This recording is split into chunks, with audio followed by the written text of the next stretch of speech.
ribosoma yang berada pada dalam nukleus berfungsi sebagai tempat untuk merakit ribosom sel. Kemudian ada badan Golgi. Badan Golgi berfungsi untuk mengambil energi dari zat-zat gizi dalam makanan dan menjalankan sel serta mengubah asam lemak menjadi glukosa pada jalur beta oksidasi. Kemudian ada mitokondria. Yang mana? Ini, Bu. Berfungsi untuk membuat makromolekul seperti polisakarida dan asam hyaluronat atau zat lengket pada sel hewan. Lalu di sini ada retikulum endoplasma kasar. Retikulum endoplasma kasar Yang mana? berfungsi untuk yang ini, berfungsi untuk memproses dan menghasilkan protein. Lalu yang kedua ada retikulum endoplasma halus. Retikulum endoplasma halus berfungsi untuk pembentukan lemak dan karbohidrat. Lalu di sini ada mikrotubulus. Yang mitokondria siapa? Oh ya.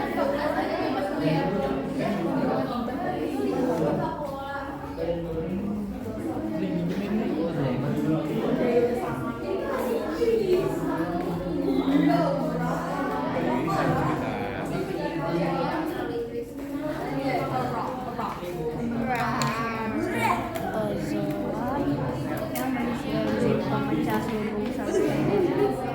Itu yang membuat jangan dong. Di atas. Ingin menjelaskan struktur sel dari sel hewan. Dengan saya Filadelfi, saya hewan.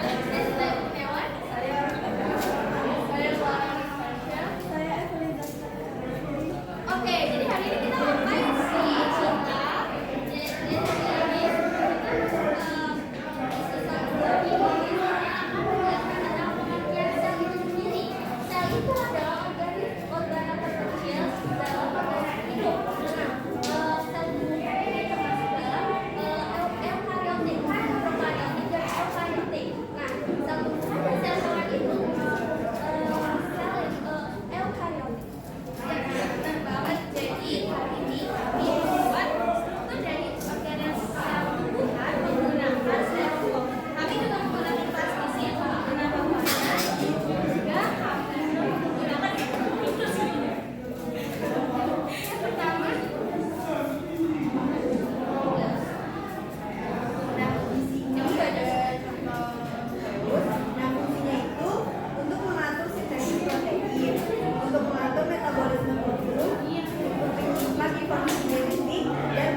Jadi pada hari ini kita akan mempresentasikan hasil replika sel yang kita buat, yaitu sel tumbuhan. Nah, yang pertama itu ada dinding sel. Nah, dinding sel ini berfungsi buat mencegah patogen atau benda asing masuk ke dalam sel, sama dia tuh memberi bentuk pada sel. Nah, yang kedua itu ada membran plasma.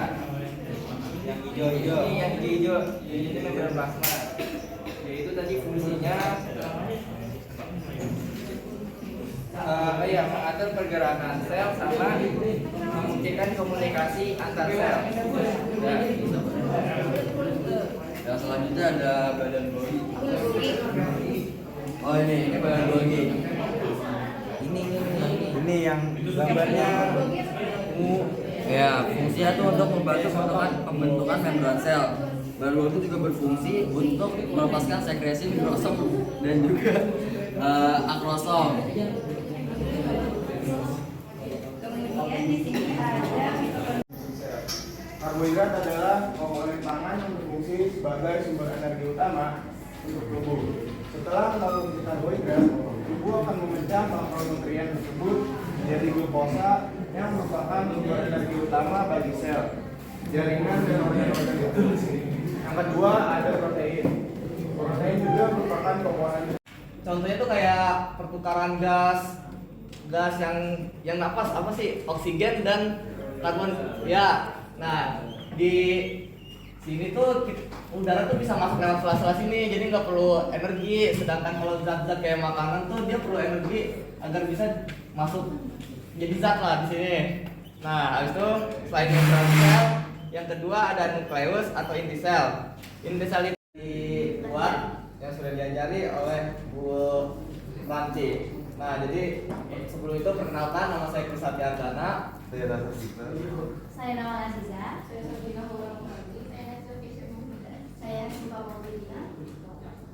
Dan langsung saja kita ke tujuan pembelajaran pertama yang akan dijelaskan oleh Nawal. Oke, yang pertama yaitu menjelaskan komponen-komponen kimiawi penyusun sel. Yang pertama ada karbohidrat. Karbohidrat mempunyai